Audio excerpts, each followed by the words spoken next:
Nikazamapo ulimwengu huu, najiuliza maswali mengi.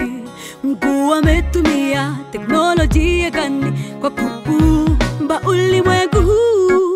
Ijapokuwa katika sayansi wengi wamejita waumbaji wa vitu, nimegundua kwamba Mungu pekee ndiye muumbaji, wengine wote ni wagunduzi. Niliposoma neno la Mungu, nikagundua kwamba Mungu akaumba kwa ustadi wa juu sana. Sijakiona kitu kizuri kama na hiki. Kila kitu kimewekwa kwa nafasi yake, kinapoleta uzuri wa mazingira ya dunia.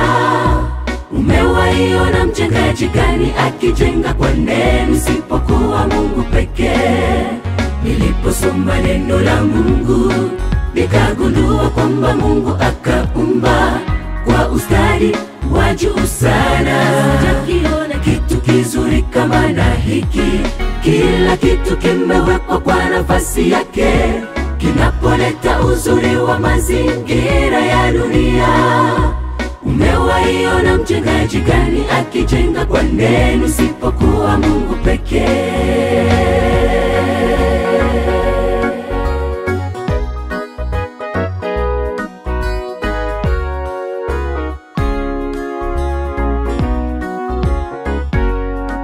Nikitembea nchi mbalimbali, nikitazama namna gani zimejengwa, najiuliza kama akili hiyo wametoa mahali wapi?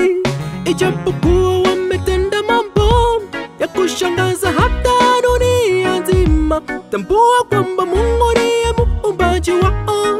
Akili hiyo yatoka kwa Mungu. Niliposoma neno la Mungu, nikagundua kwamba Mungu akaumba kwa ustadi wa juu sana. Sijakiona kitu kizuri kama na hiki. Kila kitu kimewekwa kwa nafasi yake, kinapoleta uzuri wa mazingira ya dunia. Umewaiona mjengaji gani akijenga kwa neno isipokuwa Mungu pekee?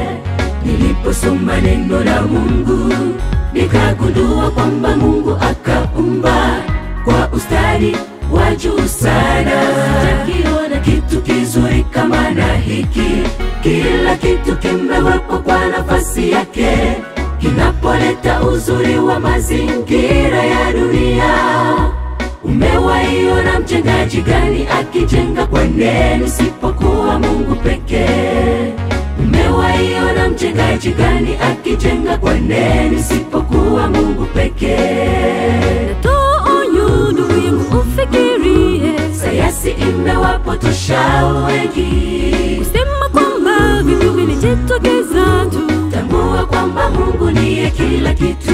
Natoa onyo ndugu yangu ufikirie, sayansi imewapotosha wengi kusema eti vitu vilijitokeza tu. Tambua kwamba Mungu ndiye kila kitu.